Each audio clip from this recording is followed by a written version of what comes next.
Magic the Gathering reading. Hour of Devastation story. Previous story Endure. Chapter 8. Hour of Devastation by Ken Troop. The Gatewatch, outraged by the mounting devastation that has overtaken Amonkhet, confronts Nicol Bolas to bring him to justice for his atrocities across the multiverse. However, Nicol Bolas has plans of his own. Nicol Bolas flew toward the heroes, eager to kill someone today. Either he would have deaths, screams, and blood, or he would perhaps have something better. He did not expect to have both. One could not have everything, not even Nicol Bolas. He was not greedy. Greed implies wanting something you didn't deserve. Everything Nicol Bolas wanted was entirely deserved. Several decades ago, he had come to the world of Amonkhet, a blighted, superstitious backworld of interest to no one who mattered, to no one who was paying attention. He had prepared layer upon layer of preparations. Miserable lives that would soon have ended anyway ended just a bit sooner, with a touch more violence. Hardly worth the effort normally, except several decades or an eye blink when he was fully himself, able to wield the divinity due him. But as he was now, merely a shadow of a god, those several decades had seemed an eternity. Ruminating on all he had lost, fanned the glowing ember of hate burning in his chest. The growing flame felt good. The hatred felt right. Today, Nicol Bolas thought, it begins. He flew down to the center of a ruined plaza. Rubble and broken bodies garnished the toppled statues and cracked obelisks. At the edges of the plaza, 5 planeswalkers stood arrayed against him, grim determination on their tiny faces. He knew each of them intimately. He had scouted them, studied them, analyzed, and categorized them. Chandra Dalar, Pyromancer. Liliana Vess, Necromancer. Jace Bellerin, Telepath and Illusionist. Nissa Ravain, Elementalist. Gideon Jura, Invulnerable Soldier. They fancied themselves the Gatewatch, as though for some bizarre reason there were gates scattered throughout the multiverse that deserved watching. The heroes, Nicol Bolas thought, bless them, each and every one. Clouds of yellow dust spun into the air, stirred by the beating of his massive wings. He saw the slight widening of Chandra's eyes as she realized, seemingly for the first time, just how large Nicol Bolas was. Her naivete amused, not for the first time. He wondered if these heroes would be suitable for what he required.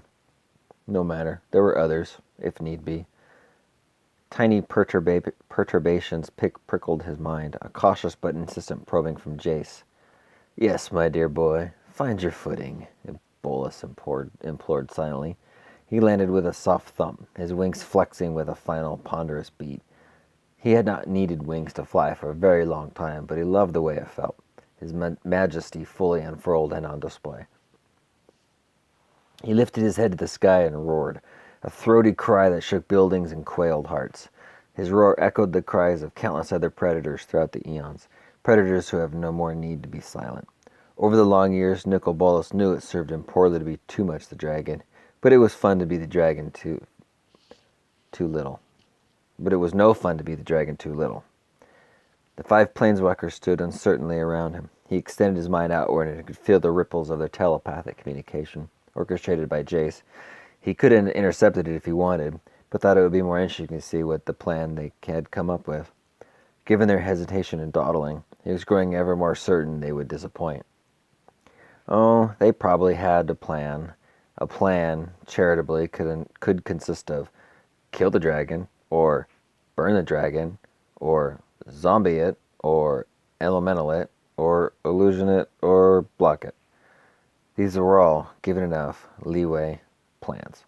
And his plans of similar competence had served them well enough in their recent escapades. Nicol Bolas could appreciate efficiency. Why bother being smart when the multiverse so conveniently conspired to keep your idiocy alive? Chandra and Nissa began circling around him in each direction. Yes, tactics, assuredly. He wondered how much it would crush their spirits if he applauded. Metaphorically, of course. His talents did not clap together well. Not for the first time, he marveled at how these planeswalkers had managed to stay alive as long as they had. They were children of a civilized and gelded age, these planeswalkers, this Gatewatch. They had no idea of the dangers lying in wait, ready to kill them, or worse. Their lack of actual power had somehow protected them from all the ways they could have died. Or rather, their lack of knowledge of what actual power should be. None of them except for Liliana had tasted true power. Nicol Bolas ran a slithering tongue over his lips. It was purely for effect, but what did not make it any less necessary. Charmed lives these planeswalkers had led. The problem with charmed lives, though, as Nicol Bolas had ample reason to know, is eventually the luck turns. Fate darkens, charm abandons. It helps in these moments of misfortune and unfairness to have a very well prepared and meticulous plan. Several, really. More than several, ideally. But unless you are a brilliant Elder Dragon, Archmage, Planeswalker, several would suffice. Or one. Just one plan. Even a snippet of genius, tactical or strategic, would have given Nicol Bolas hope for their future. But he saw the plan written on their faces, in their narrowed eyes and tense muscles, and the growing ripples of their telepathic chatter. They had chosen to kill the dragon. Bolas sympathized, to a point. Simple plans were often underestimated, especially by the brilliant. Far too often an intelligent boat had lost a battle because of an over-complexity of design. Simple plans wielded by a master were often devastating. But simple plans wielded as the desperate last resort of the simple. The consequences of that approach were about to be displayed. He would either have blood or better. In either way, he was hungry to begin. Jace. The dragon landed softly in the plaza, and Jace was afraid. Nothing about this day had gone as planned. There had been too much horror, too much death, too many lives they could not save. They had tried to help as they could, but they were gnats fighting a thunderstorm. Jace had never seen so much death. He felt empty inside, his mind dulled to the endless pain and grief it had been subjected to. For a moment the images came, children screaming, people running futilely as they were slaughtered from behind, the incessant buzzing. No, he walled the images off again. There was a mission to complete. But it was more than a mission now. Jace had pressed Gideon for an actual plan. He had warned they could not engage Bolas unprepared, but Gideon had lashed out, his raw pain suffusing each word as he demanded to face the dragon now. He will pay for everything he has done. He has to. It was that last sentence that so concerned Jace, but he did not argue with Gideon. None of them did, not even Liliana. They were all empty, all seeking meaning in the slaughter, in the cries of children. They wanted justice. Justice had to exist somewhere, for it had yet to be found on Amonkhet today. Are you sure? Jace reached out to Gideon one last time, hoping there was a better plan. If we hit him with everything we've got, he will fall, Gideon thought back at him. Jace had never felt such an undercurrent of rage in Gideon. Could feel his anger wrapped in Gideon's normal stubborn determination. Jace was swept in its current, willing himself to believe they could be triumphant today. They began. Gideon charged, his golden force shield shimmering while Chandra launched gouts of flame. Seedlings burst from the ground, courtesy of Nissa, becoming roots and vines that twisted and knotted around the dragon's legs. Liliana began raising the dead. There was no shortage given the carnage of the day. Jace tried to attack Nicol Bolas' mind. The walls around the dragon's mind were smooth and featureless, like dark obsidian. There seemed to be no entry, nothing to even latch onto.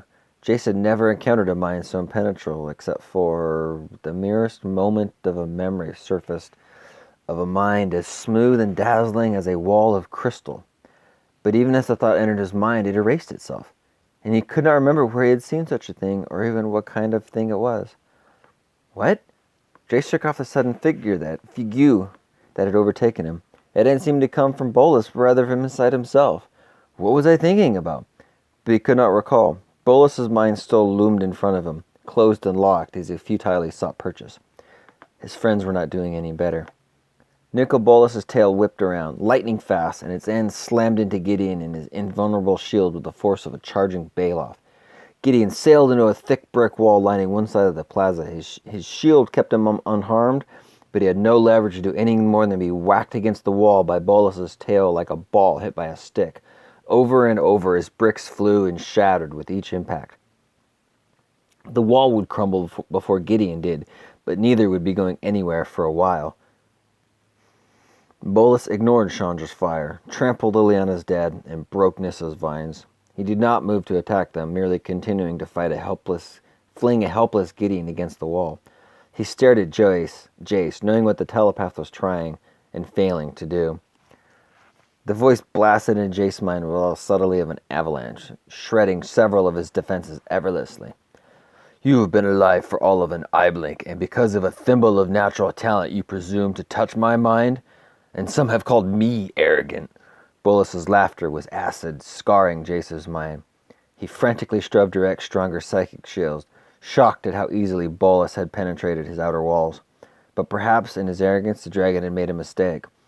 Bolas left a trail, a metaphysical string connecting his mind to Jace's. Perhaps this was the handhold Jace needed. He followed the trail, desperate to break through, desperate to save his friends. It was working. He found a small crevice to otherwise featureless obsidian shields. He concentrated on opening it wider. He just needed to... You wanted in, child. You merely needed to ask. Each word from Bolas was like boulders crashing down a mountain. The obsidian shield disappeared, and Jace fell unexpectedly into Bolas's mind. There the dragon was waiting, smiling. Nicol Bolas clutched Jace's mind as he tried to fight him off. He crumpled over with pain, livid with himself at how easily he had fallen for Bolas's ruse. I have to do better. He could still escape his trap, but he just needed more time. Seconds. He only needed seconds. Seconds you do not have, Bolas whispered inside his mind. The multiverse only suffers fools briefly. A useful lesson, if you survive. The dragon held Jace's mind roughly and squeezed. Synapses crumbled, pain blossomed, insanity beckoned. A towering wave of darkness rose in the distance. Jace knew the crash of that wave meant dissolution, mind death. Without conscious thought, he began planeswalking away blindly, not knowing or caring where. He had to avoid that darkness. He felt himself being pulled across the blind eternities as the wave of darkness struck, and then he knew nothing at all.